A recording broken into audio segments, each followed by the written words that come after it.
गुरु भक्ति योग। जो शिष्य अपने गुरु के चरण कमलों में समर्पण, संपूर्ण समर्पण और आत्मसमर्पण करता है, उसे गुरु स्वयं ही सब दैवी गुण प्रदान करते हैं। जो अपने मन पर संयम रखकर ध्यान नहीं कर सकते, उनके लिए तो गुरु भक्ति जगाकर गुरु सेवा करना ही परम उपाय है।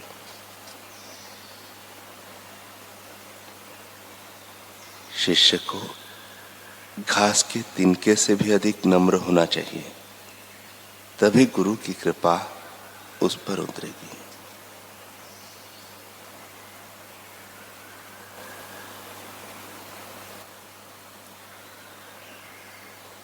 आत्म साक्षात्कारी गुरु इस जमाने में सचमुच बहुत दुर्लभ है।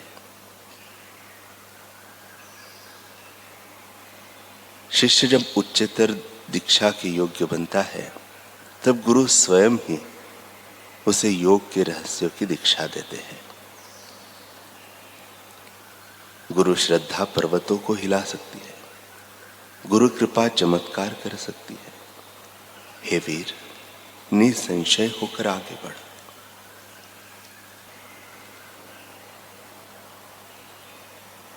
बालक रंजीत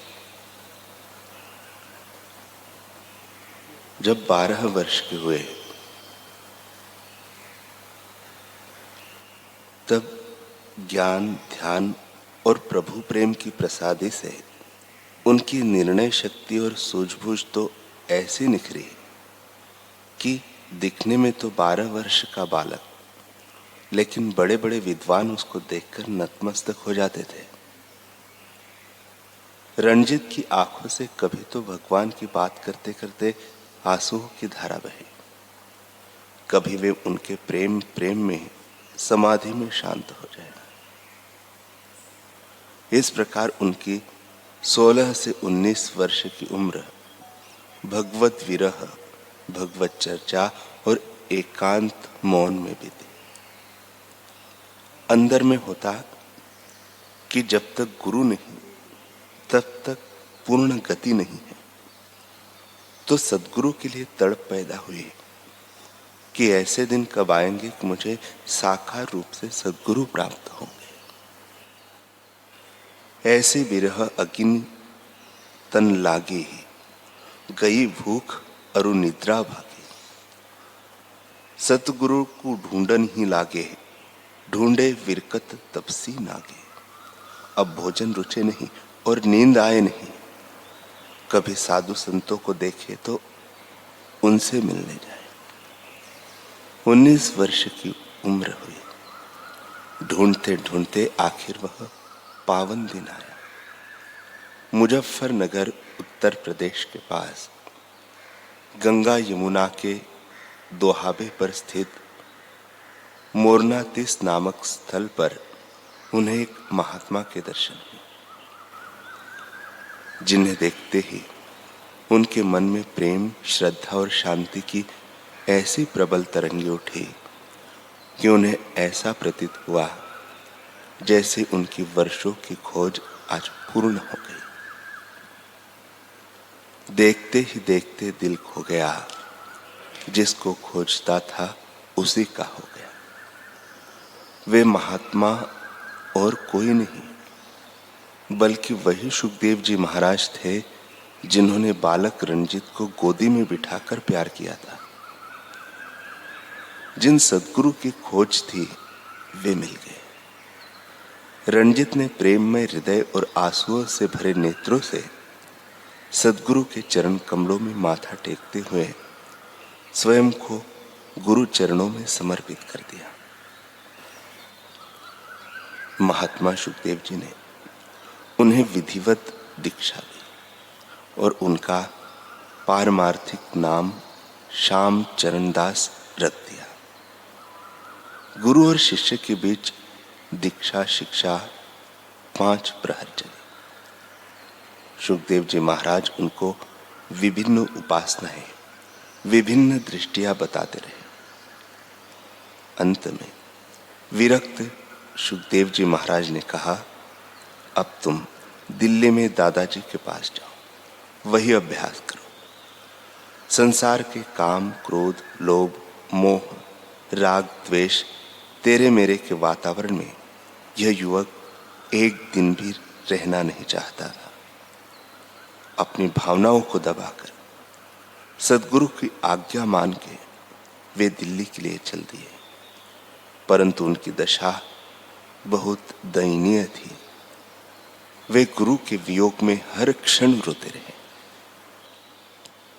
एक रात ध्यान में दर्शन देकर विरक्त शिरोमणि सुखदेव जी ने कहा, हम तो अरण्यों में कभी कहीं विचरण करते हैं। शरीर से तो हम तुमको साथ में नहीं रख सकते, लेकिन आत्म भाव से मैं तुम्हारे साथ ही रहूंगा। जब तीव्रता से तुम याद करोगे, मैं तुम्हें दर्शन देने को प्रकट हो जाऊंगा। कहा कि जब जब ध्यान कर रहे हो, ऐसे ही तुम दर्शन पे हो।